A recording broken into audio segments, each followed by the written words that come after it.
Next story. I have two teenagers. My daughter is 18 and my son is 14. Overall, I'd say their relationship is good. They argue, but not every day, and they even hang out together sometimes. But when they do fight, it's hard to deal with because both of them are stubborn. When my kids argue, it's usually because one, or both, of them had a bad day. On these days they will lash out at each other for every little thing and then start yelling. Yesterday was my sister's birthday, and we went over her house to celebrate. A lot of our family members and friends stopped by. One of my aunts came, and she's the one nobody enjoys talking to since all she does is criticize everyone's opinions that are different from hers, and she doesn't stop talking about politics and global warming. We all said hello, but not a lot of people spoke to her individually. My sister came up to me at one point and told me quietly that my kids were fighting in the backyard. So I went outside to sort it out and found them arguing. I asked them what they were fighting about, and apparently they had been told that my aunt wanted to see them, and they were arguing about who had to say hi first. I understand that my aunt is irritating and difficult to talk to, but I still told them that it wasn't a huge deal. Both of them said that talking to her is exhausting, and I told them that yes, maybe it is, but she is still their family and they should be nice by talking to her for a few minutes. Then I told them that they should go up to her together. They still didn't want to and started arguing again. I lost my patience and told them that they're too old to be arguing like this and they definitely shouldn't be arguing at a family gathering. I reminded them of their ages. They eventually relaxed and went inside. My husband and I talked about it after, and he was annoyed at me for telling the kids that they're too old and said that siblings of any age will fight. I don't know if it's a big deal, but maybe I could have handled the situation better, so please tell me if I'm in the wrong here. Next story. My mom and I live in separate condos in the same condo building. The building is a secured access building, so there is a lobby area that you enter into before going to one of the condos. The neighbors above me are awful. They deal drugs, their pot and cigarette smoke infiltrate the entire building, no one here can stand them. The police have been notified about the dealing and we are just waiting to see what happens. Because they know that no one can stand them, if anyone knocks on their door for any reason, they never answer. This past Saturday, I was leaving my mom's condo, and there was a black cat wandering around in the lobby. Since both of us have cats, we didn't want to bring a strange cat into either of our condos, so we temporarily put it in the storage closet under the stairs to figure out what to do.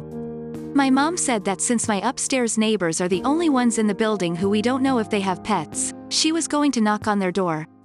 She could hear them talking inside, but once she knocked, they went silent. Predictably, they didn't answer, even when my mom shouted through the door asking if they had a cat. So we packed the cat up and dropped it off at the shelter. Note: my mom volunteers at the shelter in the surgery area every week, so all of the employees know her well. Sunday morning, over 24 hours after we took the cat to the shelter, we hear my neighbors wandering around shouting for the cat, which confirmed for us that the one we found was theirs. They have even come and knocked on my door a few times, but I haven't answered. My mom found out from the shelter on Monday that the cat was microchipped, but when the shelter called both numbers on file, the numbers were disconnected, and the email they tried bounced back. I know that after 5 days, they will put the cat up for adoption, and I kind of want that to happen. I don't feel like these people should have pets because, 1. The cigarette and pot smells must be unhealthy for any pet, and 2. If it took them over 24 hours to notice that their cat is gone, they probably shouldn't have pets anyway. I know that the shelter employees are very dedicated to finding the pets good homes, so it would probably be better off. Next story. So, my girlfriend is not from a poor family, but her family neglects her to a point of never giving her any pocket money or taking her shopping, movies, restaurants with them. She often complains how she doesn't have any opportunities to buy things or how she straight up doesn't have something. For example, her favorite video game disc broke, so she was complaining how she can't play it anymore. Her laptop is ancient, so keeps on complaining how she can't work on her music projects at home, etc. I completely understand that it's okay for her to complain and I don't blame her for it, nor do I want to say she shouldn't or doesn't have the rights to do so. What I am concerned about is how strongly she reacts whenever I decide to get her something on Amazon or whenever I straight up send her a bit of change on her card so she could get herself something. Whenever I get her something, she always says that I shouldn't. She asks what would I do if she simply didn't pick up the things I sent her, asks if she could just send the money back. She said that she doesn't like it because she's not used to having money, thinks she'll fuck it up somehow, or that I'd simply have more use for it. I always tell her that it's my initiative, she doesn't owe me anything and I have enough to spend on myself and send her only what money I have in excess. One time during an argument, I did say that she owes me money for a thing I bought her because I was scared and felt cornered, but I took my words back afterwards and to this day whenever she reminds me about it, I say that I was an idiot and don't stay by that anymore. Am I the asshole for buying my girlfriend things because I want to get her some nice things despite her saying that she'd rather have me spend the money on myself? Next story. I am 18F, my mom is 50. She divorced my dad around 5 years ago, and has had a boyfriend, 50M, for the last 2 years. Her relationship with her boyfriend has always been rocky and kind of toxic, and neither my sister, 15F, nor I really liked him. My mom ignored this. Yesterday she came to my room and told me she had been thinking for a long time that she wanted to get married, and she wants to do it this summer. Now, my problem is not her boyfriend because I've learned to live with him. It's that, because of her being the only breadwinner for the family, and no other kind of money entering our house besides my grandma's savings and my mom's salary, I have access to multiple scholarships. I've been getting the scholarships for the past 2 years. Before I wouldn't have really cared, as they were around €300 that I either saved or spent in textbooks.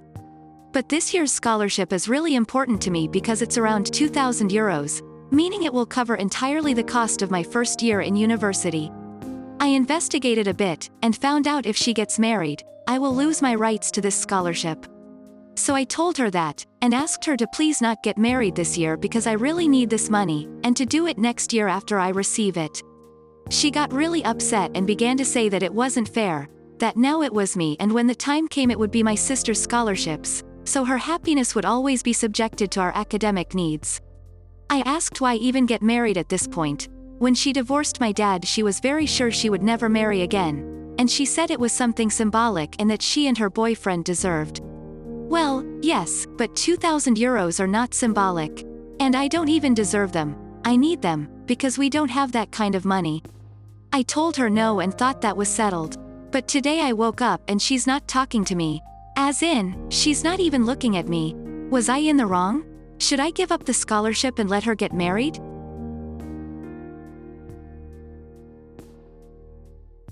Next story. I, 28M, work at the same company as my future Phil. We have a cordial working relationship. Our personal lives are another story. I don't agree with the way he treats my fiancé or his siblings. We always keep professional and personal separate though, until yesterday. Next story. The other night my fiancé got into a fight with Phil over the phone.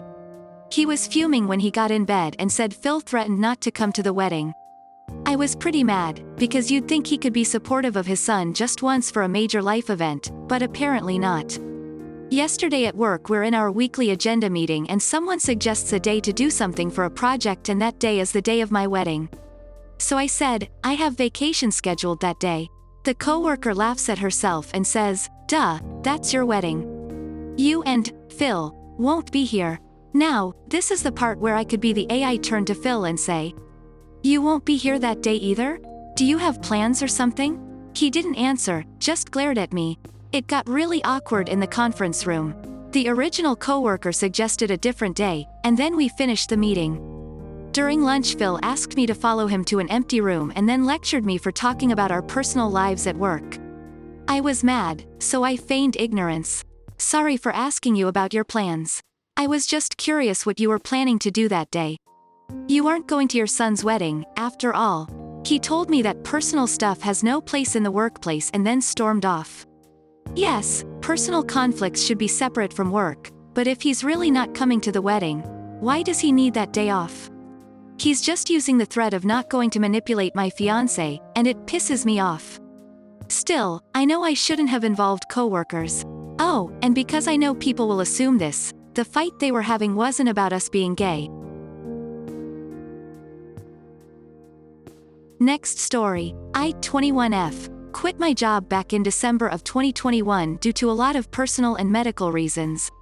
Since then I have been able to get my life back on track a bit since my BF, 22 meters, and I found out we are expecting. About a month after not having a job I started looking for another job which due to medical issues I can't do. I have applied for places, a few I have called to see if they got my application with an exception if a few which on the job posting it said not to call in. He has been getting on me about not having a job and he can't pay for everything. I have been pet sitting for people which doesn't bring in a lot but pays for groceries. Every time I do find a job I am interested in he asks me, "Are you sure you want to do that?" Then tells me I can apply for a job that won't work due to my medical issue which he is aware of. Or, the "I won't get to see you." I finally snapped yesterday and told him I might as well go back to fast food because I'm obviously not finding a job anywhere else. Which he also immediately shut down because we wouldn't be able to see one another. I then told him, "Would you rather me be working and bring in money or sitting on my butt all day like you been complaining?" We live with his parents while also doing construction in the house. Here is why I might be the I will admit I've been a bit short with him and do lay around the house a lot. I don't like to cook or clean partly because I normally get distracted. I also don't apply to every job I am interested in due to not either having experience or b, I don't have the education. I also have taken a bit of funds out of the shared account because my tax refund went to that account instead of my personal, which I kept track of how much I was taking and I knew how much was in there. Most of that has gone to the house and I would tell him if I took some and he would tell me it was my money, I don't need permission.